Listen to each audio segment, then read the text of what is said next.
It's time to check your money with America's money maven, Vicki Brackens. Vicki Brackens is the president of Brackens Financial Solutions Network, LLC, and a registered representative of LPL Financial, member SIPC. Vicki, Hey, George. how you doing? Doing wonderful, George. You know what I'm thinking about this week? What you thinking about?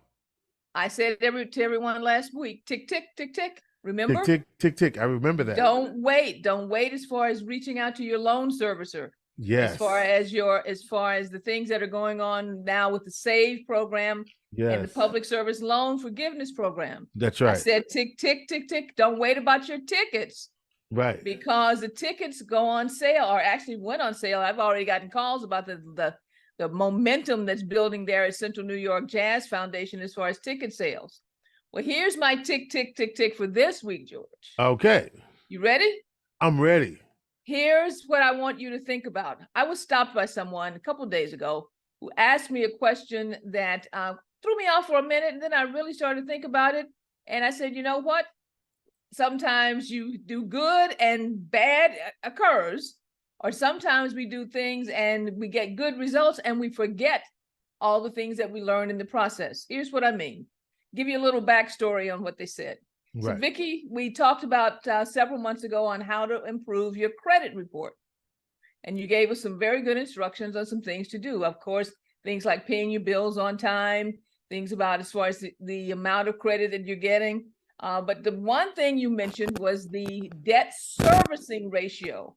And I explained to everyone that you needed to keep your debt ratio below 30%. So they worked very, very hard, did that, and it worked. Credit score went up. Offers came in from credit card companies. Yeah. And their limits were raised.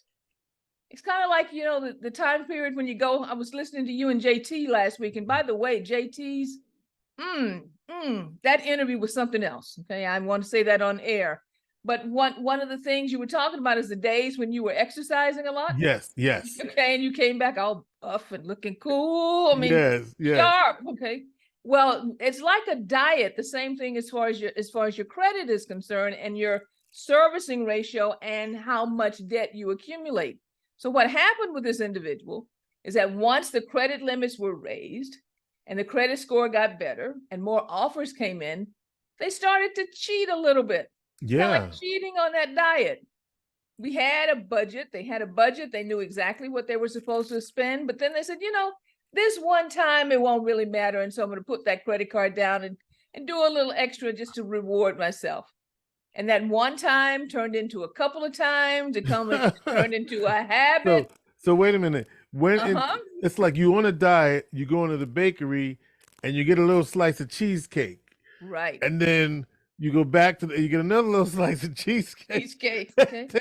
They say, then, 2 months, 3 months, 6 months down the line, that 20 pounds that you lost and all that muscle tone that you had has disappeared. Well, that's what happened to them as far as their credit limits and the amount of debt that they are in because they kept saying, next time. This time won't hurt. I'll do it this time. Right. And I'll go ahead and take I'll spend a little bit more because I want to reward myself and take a little trip here. Right. Go for a visit there. Next thing they knew, they had actually blown up to the top of their credit limits. Wow. Mm-hmm. So now their ratio has forced their credit number to go down again. And worse than that, they have no room for emergencies. No room at the end, huh? Purchase. No room. No room at all in the credit structure. So that what can they do is the question.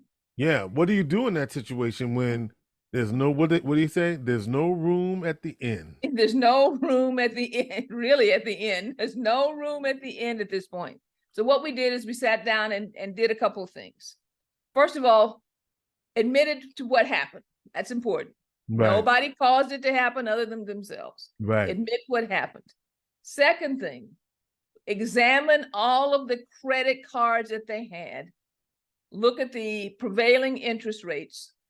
Find, if possible, one that they could immediately pay off with cash that they had sitting in the bank or would be getting very, very soon. Right. But by releasing at least that one and driving that down to zero because they paid it off, that would help with the overall credit ratio for the entire gamut of everything that they had. And then take the coming forward, start to examine and look at each one of those credit cards and find the next one that we can get down to zero as quickly as we possibly can by utilizing a waterfall, or some people call an avalanche approach, to pay off those credit cards. All right. So what does that mean, the avalanche approach?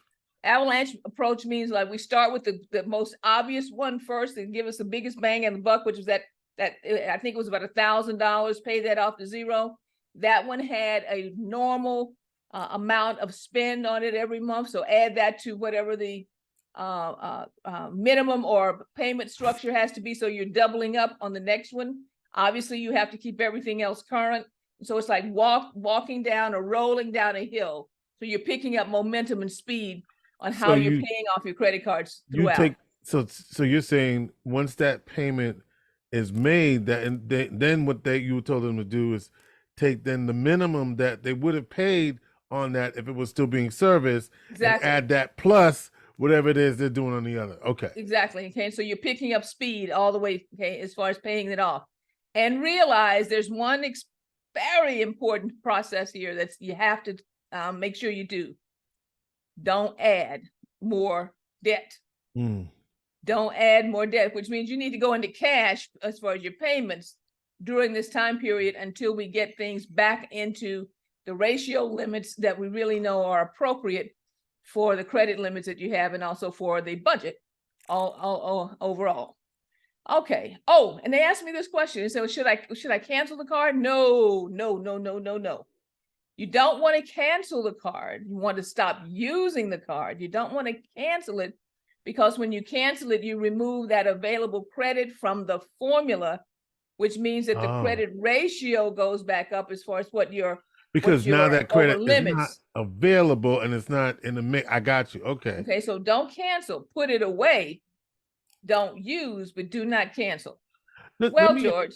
Yeah. Let me ask you this. A lot of people use their credit cards for points and rewards. How do you suggest that people who do that because they want to get points for the airline miles or the goodies that come? Sure. You know what I mean? For hotels. That's a very valid structure. But what I suggest is this. Depending on how disciplined you are, and you know who you are, not who you say you are, but you know who you really are. Now who you say you are, who you are. Who you are. Okay. Right. Write a check the minute you do that to the credit card company. So I got a $200 plane ticket. Write a check to Visa for $200.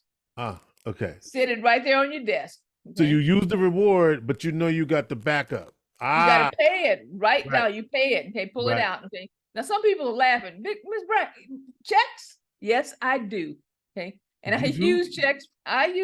Okay. For a reason. Because that I've said this before years and years. Writing that check has a different impact than pulling a debit. But if necessary, if you don't have checks, you can go in and immediately, you don't have to wait for the bill to come. You can go in electronically and pay the bill right then and there. Send the debit, go into your banking as far as your payment structure there online with your credit card company. You charge $200 for that plane ticket. Go in, pay $200 on the bill. Get it off the bill immediately. Save the interest payment and save the temptation of, I got to go on the trip and I need some shoes and I need an outfit and some other things to go with it. And if you do that, pay that off immediately also. Pay off at least all of the new charges that month, plus what your regular bill would be. That's like American Express, right? The regular card. That's the old American Express process. You're right. Right. It was a charge card. It wasn't credit. It was a cash advance. It was a charge card, and you paid it at the end of the 30 days. That's correct. But I'm telling you, don't even wait for 30 days. As soon as you go online and do whatever it is that you did, as far as the purchases to get the points, pay it off right at that point in time. Good point. Good idea too. especially Right, so if you you're get if both. you- It's like you can have your cake and you can eat it too. Don't say that, George, because we're talking about diets. What's our diet? Now here we go. Right. We don't want the I couldn't help that eating. example though. Okay. All right. So again, as a reminder, please share and subscribe. Share and subscribe to this video and to everything that we do on this channel as far as America's Money Maven. If you have questions, feel free to give me a call at area code 315-930-4499 or reach us at info@Brackens, BRACKENS, FSN.com. And at this point in time, George, I will say our plate is full. Tick, tick, tock. Vicki Brackens is the president of Brackens Financial Solutions Network, LLC, and a registered representative of LPL Financial, member SIPC. She is America's Money Maven.